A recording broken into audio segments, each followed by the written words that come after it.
Join the conversation with the Morning Majlis, Pulse 95. Join the conversation with the Morning Majlis and on Pulse 95. When was the last time we travelled? Oh, I went to Iraq. Oh, yeah, you did recently, wasn't it? Well, it was a couple of months ago. During the pandemic vibes. During the pandemic vibes, yeah. And was it seamless travel? Was it easy to get through, or was it a lot of... Yeah. Actually, I traveled through Air Arabia. Okay. So it was very nice. It was very smooth. Mm-hmm. The only thing that I felt different, besides the PCR testing, of course, about traveling now, is wearing the masks at all times. That was the only thing that I felt like longer. Were people in the able process. to say, "Oh, I'm drinking water," and use that as an excuse to like take their mask off the entire time and sip on their drink? Not really. I Yeah? felt like people were like Complying? Yeah. Okay. Yeah, I think during that time it was slightly a bit more terrifying, wasn't it? Yeah. And then they would keep a space between you and like other people. So well, it wasn't like people were, which is actually a good thing. For me, I feel like it was a good thing. I don't like sitting really close to people on planes. That's the worst part of flying. Yeah. So now it's an advantage. amazing. Comes to your advantage. Well, yesterday I flew on the first fully vaccinated flight operated by Emirates Airlines. Yes, other major international carrier, another one within the region, had operated the very first one, the world's first, as they like to claim it. But for us, it was the very first fully vaccinated flights in the country. 400 passengers were on board that plane. I was amongst them. Very fortunate to have been nominated to take part in that historical journey. All of the ground staff, all of the cabin crew, all of the passengers were tested negative before boarding or operating on the flight. So all the passengers had to go through the express tests that were offered at the airport, and you get results in 10 minutes. And that was quite handy. So you go in knowing that everyone is vaccinated, everyone has tested negative, so it's okay to be sat next to each other. Yeah. And they were all tested before the flight. So it's not like they were carrying a negative test, 48 hours done, and then went into some gathering and then had to, they might have caught the virus or whatever. No, but Was it a crowded flight? I wouldn't say packed, but it was busy. How many people were 400, there? 400 on board. It was an A380. Wow. We took off and we were given regular service. So it was literally put your seatbelts on, and then we'll bring you food, we'll bring you water, we'll bring you your drinks as And well. you had your masks on at all times? We all did, but they still encourage it. And I spoke to the health authorities from the Emirates, and I spoke to the members of the Command and Control Centre. And I asked them, saying, look, if we're all vaccinated, why are we still wearing our face masks on board the plane? And she told me, Dr. Khaja, that it is important because until everyone is vaccinated and we can develop herd immunity, Yes. that's when we can take the face masks off. That's right. Because you can still contract the virus. That's if right. if you're vaccinated. Yeah. But it will be a mild infection. And you could still be a carrier and you could spread it. So that's why it's important for wearing those masks, because it's not only protection for yourself, but it's protection of the others around you. Absolutely. So that was important. Then I spoke to Adil Al-Rida, who's the COO of the airline, and I asked him, saying, is this going to be, what's the purpose? And he said the purpose is to encourage people to get vaccinated. Because the flight's tagline was choose to vaccinate. There was a stamp of choose to vaccinate on the plane. There's a stamp of choose to vaccinate on our boarding passes. For me personally, it was a surreal experience. Reason? Because the last time I flew was when we went to Moscow with Sharjah Book Authority. I took part in the Moscow International Book Fair as part of a delegation that went through and represented Sharjah over there, and it was a great experience. And I flew on the Emirates flight, and I came back and I had a great time, saying, okay, that was great. I was planning my holiday for the month of February or March, and then good old COVID-19 came knocking on the doors. Yeah. And then on the 18th of March, I remember this very clearly, is when the United Arab Emirates announced that we are now going to be closing our airspace for all travel. I remember that. Intense. Yeah, I would have been stuck outside, to be honest, had I flown out, but I was lucky. But to be back on the plane is great. And you know how much we don't like the waiting process. Yeah. The check-ins and then the security But I feel check. like now we just wait an extra hour. Now it's 3 hours before 3 departure. hours, It should be like there. before it used to be 2 hours, now it's 3 No, hours. it's 3 so hours. It's fair. It's fair. Yeah. 3 hours is for the COVID-19 PCR. Well, an hour is for the PCR test. Yeah. If should your flight be a mandatory requirement for your flights, then you do the PCR test. And then once you're going through the immigration and security, and now what Dubai specifically have done, they've done the biometric scan. So once you get your boarding card, you don't need it to scan everywhere. Your face recognizes yeah. you. Face your recognition. so face recognition allows Right. you to get through immigration. Your smart card, face recognition allows you to get into the boarding gates, and it's great actually. What wonderful new technology being utilized. But to be on the plane was amazing, even though we only flew above the United Arab Emirates. But you flew how many hours? 3 hours? 3.5 hours. So that's a good flight. It was a good flight. It was a 2.5-hour flight initially, and then the COO of the airline said, "Do you know what? I It's like you changed my going mind." to Jordan coming back. Yeah. Yeah. And a lot of people were saying that on board, saying, "Oh, I would have just flown to India and I would have been fine." It was a 3-hour flight. Yeah. We had the entertainment, we had everything on board the plane, and it did feel like we're going somewhere without going anywhere. Yeah. Yeah. And I saw Majaz waterfront, and I saw my wonderful neighborhood of Al Hira as Did you well. see Abu Dhabi? Yes, we did. Yeah. Finally. Well, from a distance. You went to Abu Dhabi after the pandemic? I have been to Abu Dhabi, nation's capital, 4 months ago. Okay. So yes, I haven't in Yeah. 2 years. I really miss it. we just love travel, don't we? Yeah, we do. missing out. So, but I did fly over Ahmed's hometown of Al Ain. Oh, brilliant. Yeah, I could have said hello to his family, but like, hey, Could have. yeah, there. It was nice to fly through those mountainous terrain. So we took off from the Dubai International Airport, flew above the Northern Emirates towards Ras Al Khaimah, and we turned right above Fujairah towards Al Ain, and then there was a big circuit. So it was a constant. I think several times we made that journey, Yeah. and it was great because. So you toured all of the Emirates from up above. Yeah, I did do a tactical nap on the plane. You know when you fall asleep? For sure. I saw a couple of people fall asleep. I was like, why did you even buy these tickets then? Why did you fall asleep? Yeah. But you just do on the plane because you sort of doze off for a bit. And I did doze off for a bit for about 20 minutes. And then I was sat in the media hall, so it's not a good place to fall asleep because you'll end up on pictures Yeah. and people's Snapchats for sure. But no, it was great. So it was nice to see everyone excited. A huge turnout of Emiratis as well on board the plane. All very proud of such a wonderful achievement to have a fully vaccinated flight.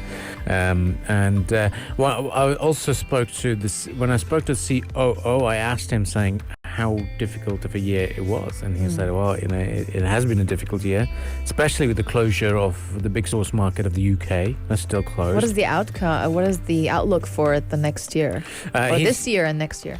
well, Did you speak to him about that? yeah, and he said he was very confident. Really? Yeah, he's very confident. 19th of May, he put it out as a date. Between 13th to the 19th of May, he said the UK will be making announcements, and we're expecting them to ease restrictions on, because we're in the red zone at the moment. Right, we are, yeah. United Arab Emirates, for the UK, though. For the UK only. Yeah. Yeah, but let's see what happens. It seems very optimistic. But to be honest, when we did go through the flight and having gone through the boarding gates and everyone excited, holding the placards, yes, it was a little bit of a marketing stint for sure. But I think eventually we'll see the world of travel getting there, and the people will understand the importance of vaccines to get our lives back together. Yeah. Did you ask him about passports? Vaccine passports? This was the trial. This Really? different. Yeah, Yeah. that's what's happening. All right, cool. They're trialing it, even though there was not any official representation of IATA or any other travel passport provider or the vaccine passport provider. But the trial is But how. I mean, like, will there be a unified system?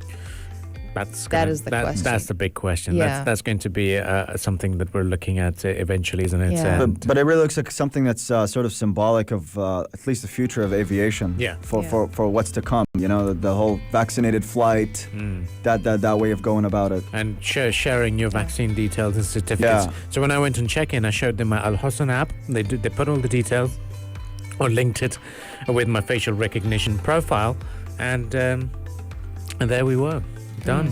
Wow, it was a great flight indeed. And let us know if you were part of that flight. Get involved on the text lines 4215. We'll be back after the sports headlines here on the Morning Majlis. Pulse 95. The Morning Majlis, talking the stories that are shaping headlines. This is Pulse 95. Morning, everybody. Welcome back to the program. And we are off to China because the country has slapped a record $2.8 billion fine on Alibaba Group Holding Limited after an anti-monopoly investigation found that Alibaba abused its market dominance as Beijing continues to clamp down on its internet giants. This penalty is triple the previous high of almost $1 billion that the U.S. chipmaker Qualcomm had to pay back in 2015. This fine is also based on 4% of Alibaba's 2019 domestic revenue, according to China's antitrust watchdog. And according to this action, Alibaba will now have to initiate comprehensive rectifications, from protecting merchants and customers to strengthening internal controls, according to a statement released by the antitrust agency. Yeah, well, Beijing actually has been tightening the screws on China's national tech champions in recent months, if we may say, which is part of a regulatory crackdown that President Xi Jinping has described as one of the country's top priorities for the year of 2021. Now, last month, the president urged officials to step up their efforts to regulate online companies to maintain social stability. And also, Alibaba is actually one of China's most prominent and successful private businesses out there. And by making such a high-profile example, Chinese regulators are sending a clear message about their intent to rein in the country's most powerful companies. But the co-founder has kept a very low profile since Ant Group, Alibaba's financial affiliate, was forced to shelve what would have been the world's biggest IPO last November, I believe, after he criticized Chinese regulators. And since then, he has made only one brief public appearance in a video in January. And Ant Group, which owns the hugely popular digital payments app Alipay, has been ordered to overhaul its business. And in an open letter published actually on Saturday, Alibaba said the company had cooperated with the investigation and accepted the penalty, quote, with sincerity, and will ensure our compliance with determination. Just trying to gauge and look at his last tweet. Jack Ma made a tweet a very long time ago.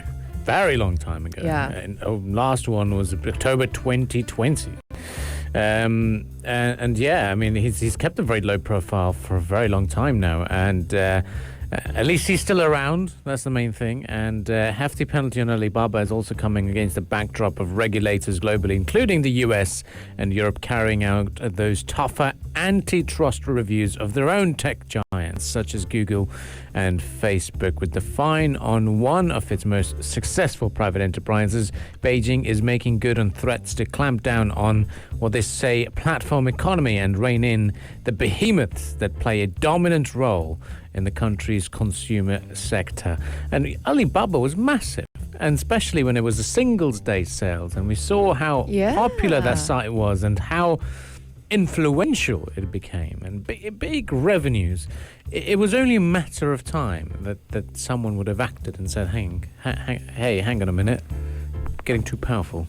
Yeah, they're definitely powerful. It's just pretty much described as an empire. And Alibaba also owns some major assets, namely the South China Morning Post, Hong Kong's leading English language newspaper. So the sheer power is immense, and regulators are reportedly concerned as well about Alibaba's ability to sway public discourse with the assets it owns and its free access to media and newspapers as well. So that might be something they're going to be looking at in the future as well. But indeed, so far, Alibaba has accepted the fine and said they'd try and comply with this antitrust regulation as well. $2.8 billion Huge fine. Yeah. It's a lot of money. Ouch. It's not. I mean, you think for a firm like Alibaba, there might not be a lot of money, but it actually is. It definitely is. And it's not the easiest of ways. I'm just trying to find Jack Ma. I just tried to look him up on Instagram as well, couldn't find him, but it's okay. But the last tweet he's posted was of October. He ain't no Trump. Yeah, exactly. He's not a vocal person No. to be out and about and saying, "Hey, listen to what I have to say." Plus, he stepped down as chairman a while ago, so Yeah. he's chilling now. He's chilling, just taking according to his Twitter's location, he's in Hangzhou. So let's hope he's having a good time over there. Well, stay with us on the Morning Majlis. We shall continue the discussions here on the program. Up next is all about schools reopening. What's going on? All of this will be discussed right here on the Morning Majlis. Pulse 95. 95. Between local lines, notes from the Emirate. Well, His Highness Sheikh Dr. Sultan bin Muhammad Al Qasimi, the Supreme Council member and the ruler of Sharjah, had a very busy weekend, especially a busy Friday, that is, in Kalba in particular, where His Highness inaugurated the Heritage Mosque Square located on Kalba Beach Road.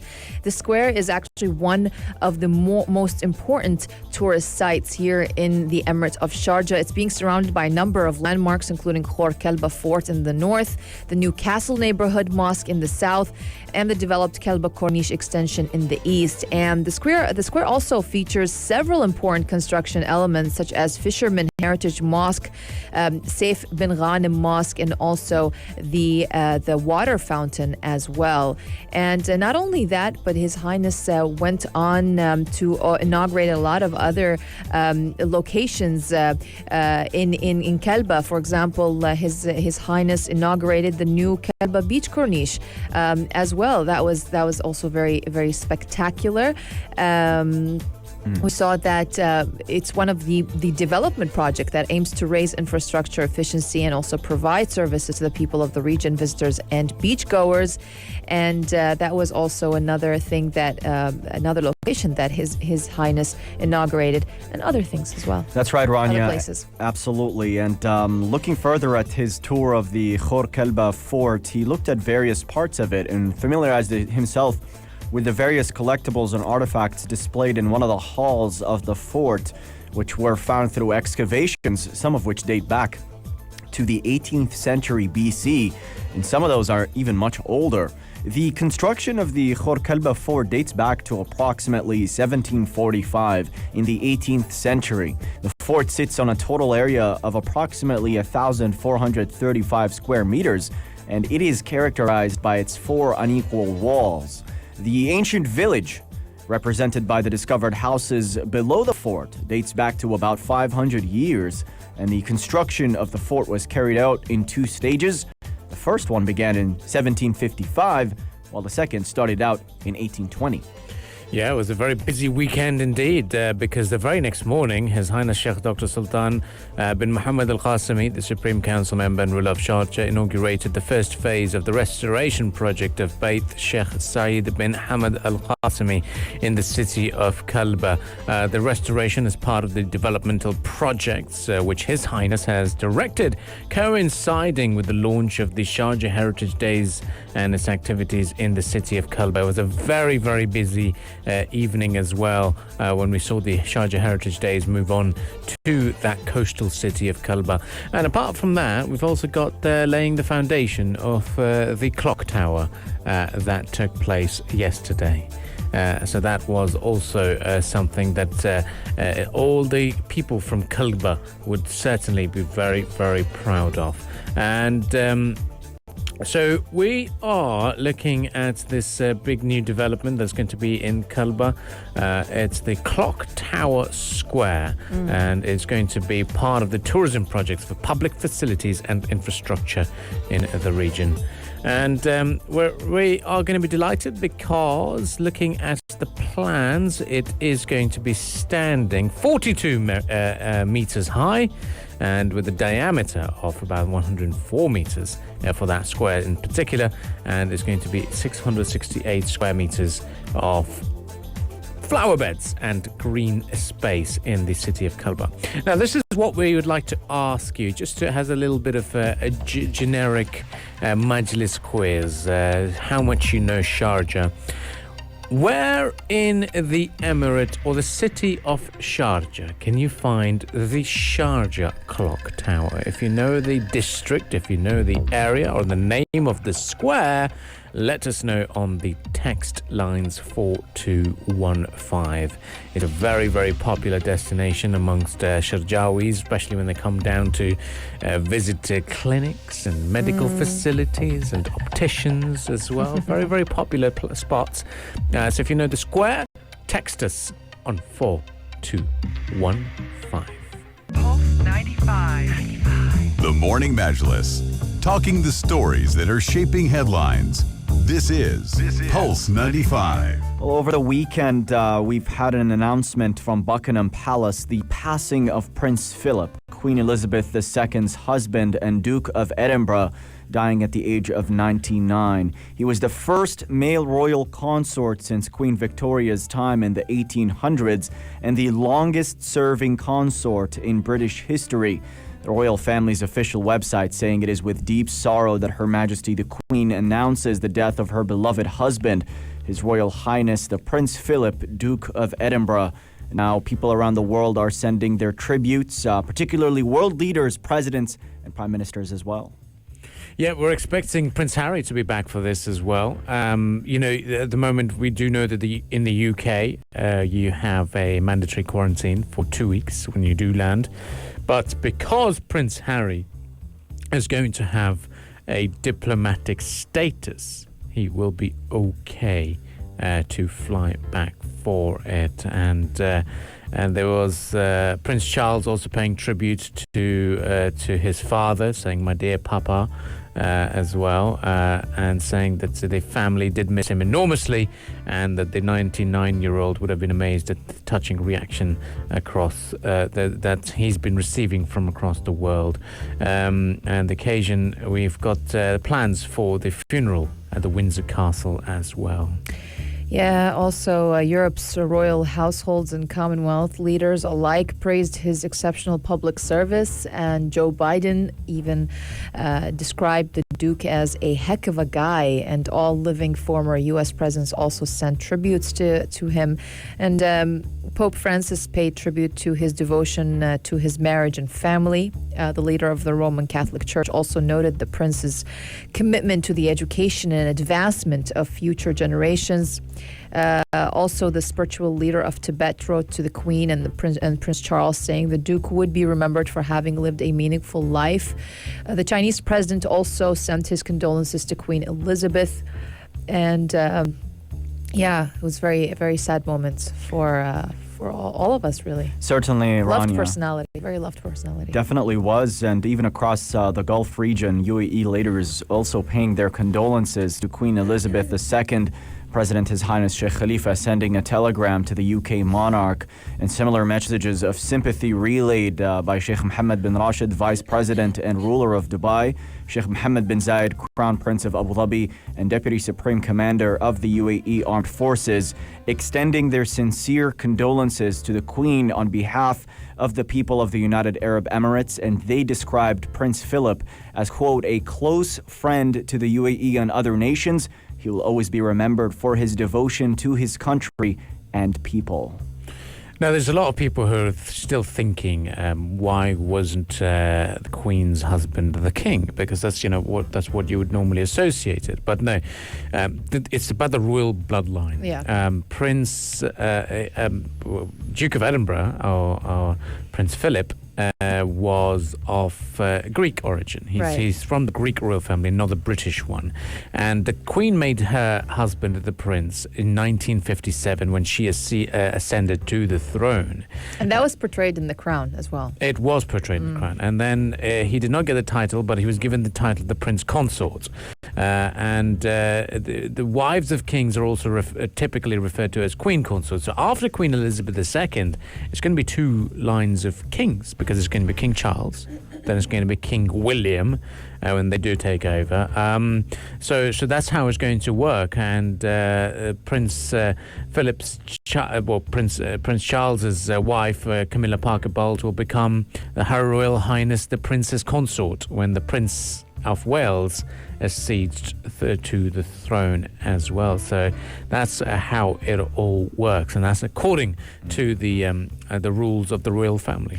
So basically, also Buckingham Palace said on Saturday that the funeral of Queen Elizabeth's second husband, Prince Philip, will take place next week, announcing a stripped-back ceremony due to the coronavirus pandemic and restrictions, and also a return for the exiled royal Prince Harry, but not his wife, Meghan. That's right, Rania. And looking at the history here, Philip married Queen Elizabeth back in 1947, played a key role in modernizing the British monarchy in a post-Second World War era. They married 5 years before she became queen, and Philip became the longest-serving royal consort in British history. So behind the walls of Buckingham Palace, he was a key figure that the Queen could turn to and trust. And Queen Elizabeth, in a rare personal tribute to Philip, back in 1997, in a speech marking their 50th anniversary, described Philip as, quote, "my strength and stay all these years." Yeah, it was very sad news over the weekend, really. And we did see that, there was when footages emerged of him leaving the hospital after his heart surgery. There was, everyone just knew that. It was, Yeah, these are the last few years because it's very difficult because his state after that was a very difficult sight especially for the general public and then especially for the families as well to see that. But we've seen that the Duke of Sussex, he's going to be attending. Duchess of Sussex has been advised by her physician not to travel, so the Duke will be attending. Buckingham Palace has stressed the service would be held in line with government coronavirus guidelines, meaning members of the royal family, including the Queen, would be expected to wear a mask. I'd like to play a little bit of what Prince Charles had to say yesterday in a very emotional address to the press.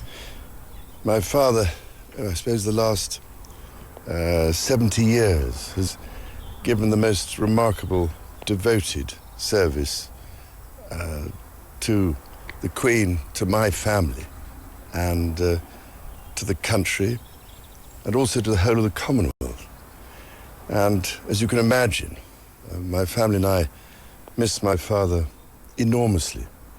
He was a much-loved and appreciated figure. And apart from anything else, I can imagine, and we're so deeply touched by the number of other people here and elsewhere around the world in the Commonwealth who also, I think, share our loss and our sorrow.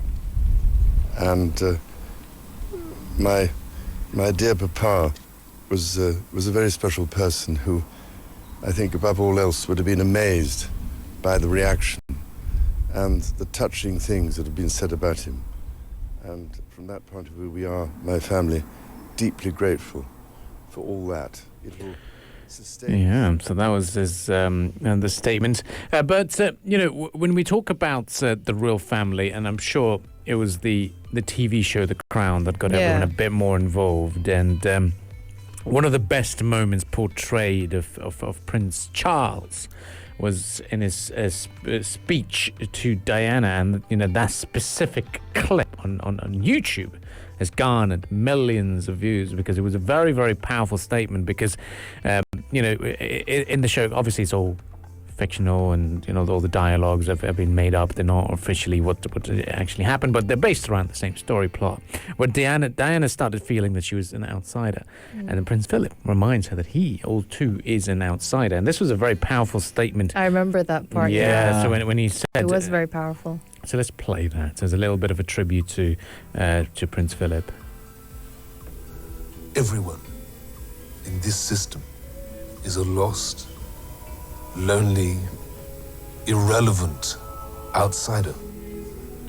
Apart from the one person, the only person that matters. She's the oxygen we all breathe. The Queen. the essence of all our duty. Your problem, if I may say, is you seem to be confused about who that person is. Very intense dialogues there by good old Prince Philip portrayed in The Crown. But that's the reality at the moment. Sad times that we've had to part ways from the Duke of Edinburgh. The funeral service will be held next week, and we hope that the Duke of Sussex can be there to pay his last respects as well. Well, stay with us on the Morning Majlis. Up next, we talk about workshops for investors here in the Emirate of Sharjah, and then we and continue the discussions from there on. So do stay tuned. I've got a bit of more musical entertainment lined up for you here on the programme. You're listening to the Morning Majlis only on Pulse 95. Stay fit. Stay fit. Stay fit. Well, Real Madrid got the better of Barcelona in a very, very, let's say, rainy El Clasico. You're happy about that? Of course I am. I've changed my allegiance now. Why? I've left Newcastle United. You have? I'm going towards Leeds United. Leeds? Yes. Leeds. Why so? Reason being because they outclassed Man City yesterday. Leeds are on a run. They're a powerful force to be reckoned with. They're ninth in the Premier League. Newcastle used to be around those areas, but now they've faltered far below, and it's very sad. But Marcelo Bielsa is the hero for Leeds United at the moment. He's turned their fortunes around. But let's shift our focus back to El Clasico, because that's what everyone is talking about. Even on the flight, by the way, yesterday. Everybody was talking about it. Everyone was like, Ana Real. Wallah, Ana Real. This was what they were talking about. Literally. I was like, wow, okay. Football up in the air. But yeah, it's great, wasn't it? It was great. Real Madrid moved top of La Liga for the first time since November, as goals from Karim Benzema and Toni Kroos sealed a 2-1 win over Barcelona in El Clasico. And fresh from their Champions League quarter-final first leg triumph over Liverpool, Zinedine Zidane's side started in blistering basically fashion and were 2 up inside the opening 30 minutes thanks to a sublime Benzema flick and also deflected Kroos free kick as well. So that was beautiful. Yeah, and in the post-game interviews, Barcelona manager speaking about the loss said, quote, "I think everyone who saw the game will see that we can be very unhappy with the result. I think we weren't good at all in the first 45 minutes. We weren't good in attack or defense, but in the second half we improved. We just need to be better when making key decisions. They're decisions that can cost us the game, and in the end, they did." He also said, "I think we should have got a clear penalty towards the end, and I don't know why it was not reviewed by VAR." And looking at the stats, I mean, Barcelona had possession 69% of the time. Well, this is what happens in the game of football. No matter how much your possession it is, it's the goals and the amount of times you get the ball at the back of the nets. That's what matters. But yesterday as well, in the world of football, it was a great encounter between Leeds United and Manchester City. Despite the defeat, Manchester City still remain at the top of the English Premier League, 14 points clear, and they are all. They're also looking at. I think there's a huge focus from Manchester City towards the Champions League, because they've got a game against Borussia Dortmund coming up next week also. But Stuart Dallas was the hero for Leeds United, getting that unlikely 2-1 victory against the Premier League leaders. And despite being 10 men down, or 1 man down to 10 men on the field, even losing the captain, Liam Cooper. But what a great game indeed. And yesterday we also saw the world of cricket, seeing Pakistan beating South Africa quite convincingly, that too away from home in South Africa. So their fine form is continuing at the moment. And India has kicked off their Premier League, the Indian Premier League, after a nail-biting finish yesterday. So there's going to be a lot of focus. So do stay tuned to the Morning Majlis as well. We'll be talking to you about the off-field and on-field entertainment emerging from the Indian Premier League. And I'm sure a lot of fans are very, very happy to see action resume. For now, the Morning Majlis will say goodbye to all of you because we'll be heading off. That's right. We're going to be heading off indeed. We'll be back tomorrow at 7 a.m. But if you'd like to check out our discussions, we upload daily podcasts on Spotify, SoundCloud, and Apple Podcast. Just type Morning Majlis in the search bar. We also upload live or daily on YouTube. Just type Pulse 95 Radio, and we do stream live on the platform. And that's pretty much it. Thank you all for tuning in to today's show and joining us via the text lines. Stay safe and stay tuned to Pulse 95. If you liked this episode of the Morning Majlis, drop a like and subscribe. 95. Be sure to follow us on Instagram for all our daily updates and top stories. Pulse.